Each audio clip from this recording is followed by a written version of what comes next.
Hello YouTube, I will be teaching you how to take a HDR picture with a Nikon D100.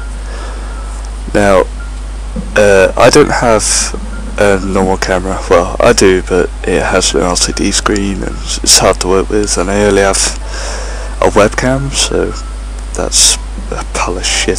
So I'm using the camera control utility, which, because it's nighttime, it will give me smoother results because I'll be using long exposures. I can see some pictures here from my time-lapse video, which is up on YouTube already.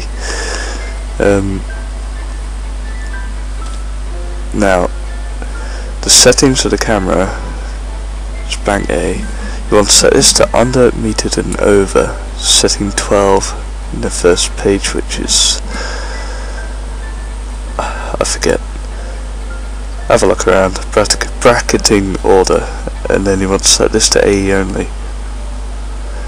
It sets white balance as default, so it cycles through the white balance, and then you want to go on here and set this to half step, make sure it's half step, and then press OK to that, and then on the actual camera itself, I haven't seen a way to change this on the actual. Oh, make sure this is off. Okay, it'll be image review in the camera. You want to turn that off or else it won't work.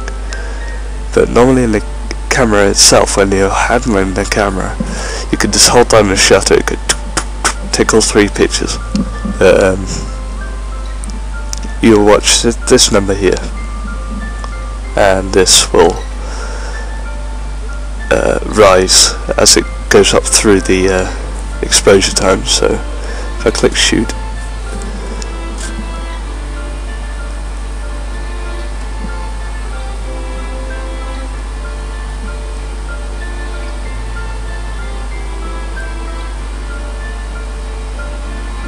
there we go. Right, that's the first image come through. It's very dark, you can't see much, but you got the sky. Let's move that up here. Notice this is raised now. So it used to be on 2, it's now on 8. This is the automatic settings which it normally goes on. This is what it would capture normally under normal circumstances. Like if I was just pointing out the window on P setting, that's another point. You must put it on P for best results. You can. These aren't solid rules. I mean, you could deviate from these, come up with something new. There's no real rules to photography, as long as it works, I guess. See the image come through. So bright, you got the roofs. By the way, the sky really is that red. It's foggy outside, and there's a lot of street lamps. Light pollution is an ass here. Notice it's 30 seconds, so it's going to be a long exposure. Now, this is going to take over a minute to process because I have long exposure noise reduction on. Which means after every shot I take, it will close the aperture completely, I think.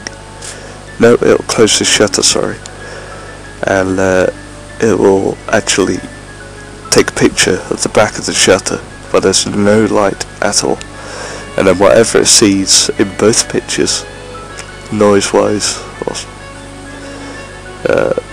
bits of dust on the sensor or whatever, it'll pick those up and it'll remove them, which really does help, because noise on Nikons, especially this model, it's a lot.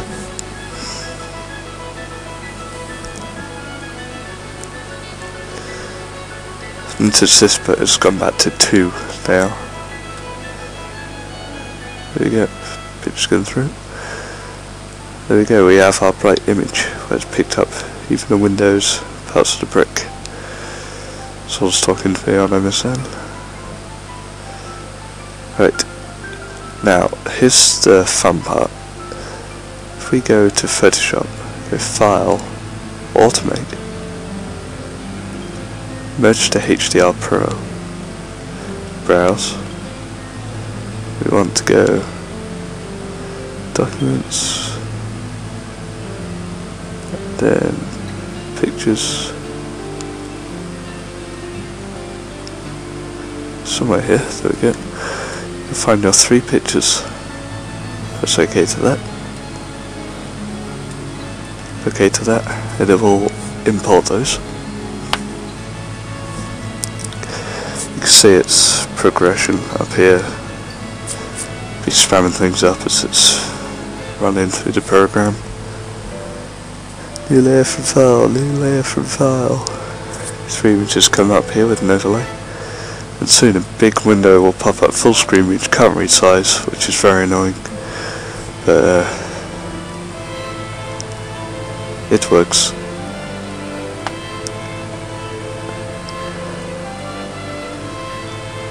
And we have a very bad HDR image of,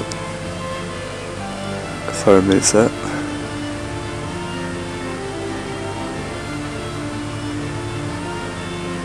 I guess that did nothing.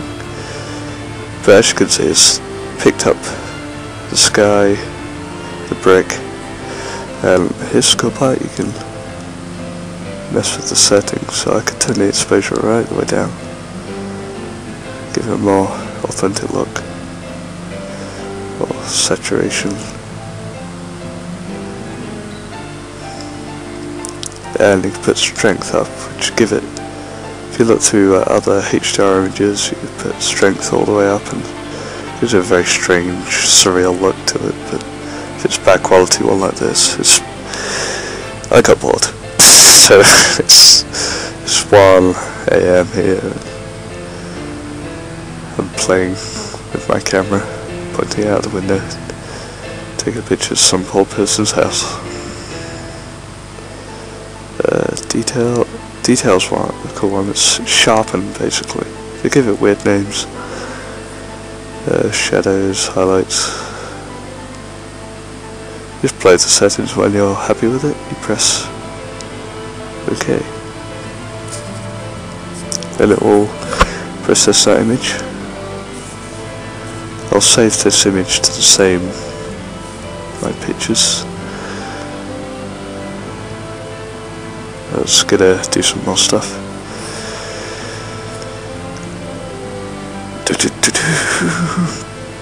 Pop, and we have our HDR image. Save as HDR image.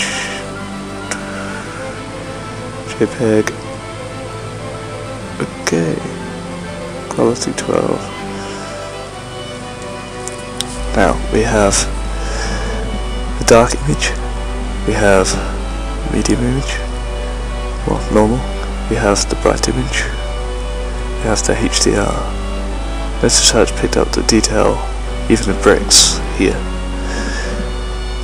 You can barely see the bricks.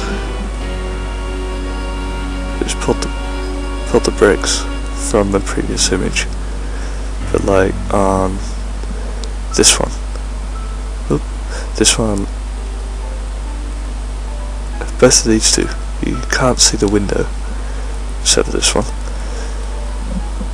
This just took all of the best parts of all the pictures, so you could catch all the dark tones, all the bright tones, and all the brightest tones, and merge them all into one. That's why it's high dynamic range HDR. Hope you enjoyed it. It's a shit picture, but there we go. That's how to take a HDR. It's a concept, you could work on it. You could most probably take a picture much better than mine. And yes, enjoy.